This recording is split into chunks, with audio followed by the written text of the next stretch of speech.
Assalamualaikum warahmatullahi wabarakatuh. Perkenalkan, nama saya Marsha Pavalia. Di sini saya akan menjelaskan tentang konsep dasar belajar dan pembelajaran.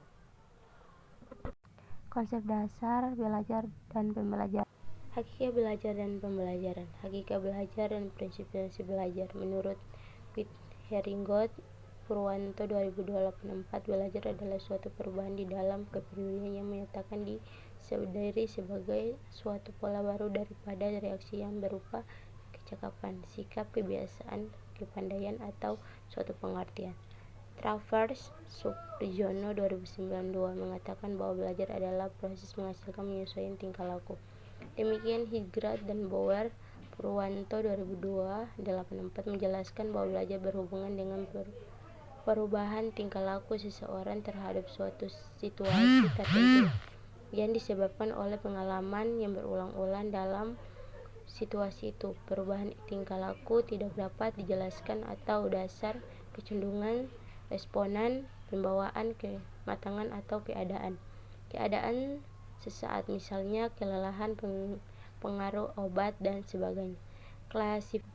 Klasifikasi hasil belajar menurut Benjamin Bloom Nana Sujana 2010-2223 yaitu 1. Ranah kognitif, 2. Ranah afektif, 3. Ranah psikomotorik.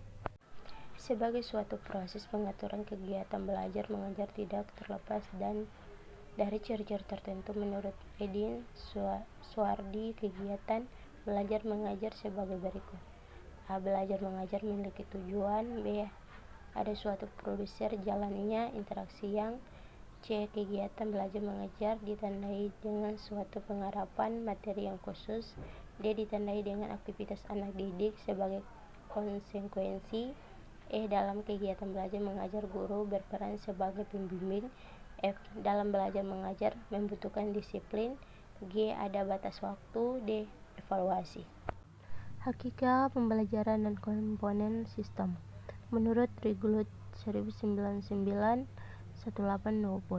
menunjukkan proses pembelajaran ada 3 variabel pembelajaran, yaitu variabel kondisi pembelajaran, variabel metode, dan variabel hasil pembelajaran.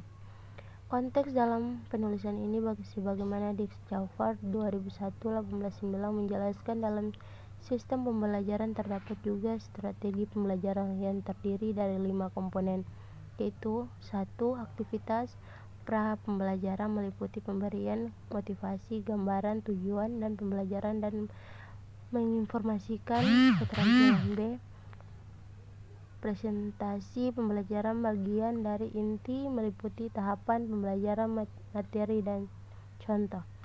C. Melibatkan partisipasi siswa dalam pembelajaran meliputi praktek dan pemberian umpan balik. D. Melakukan penilaian meliputi tes awal dan tes akhir. E. Aktivitas kelanjutan meliputi pengulangan dan penyampaian kesimpulan. Langkah-langkah penyusunan perencanaan pembelajaran. Langkah-langkah penyusunan perencanaan pembelajaran sesuai dengan tujuan pembelajaran ada 7 langkah, yaitu dimulai dengan 1. Merumuskan tujuan khusus. 2. Memilih pengalaman belajar. 3. Menentukan kegiatan belajar mengajar. 4. Menentukan orang yang terlibat dalam proses pembelajaran. 5. Memilih bahan dan alat. 6. Ketersediaan fasilitas fisik. 7. Perencanaan, evaluasi, dan pengembangan.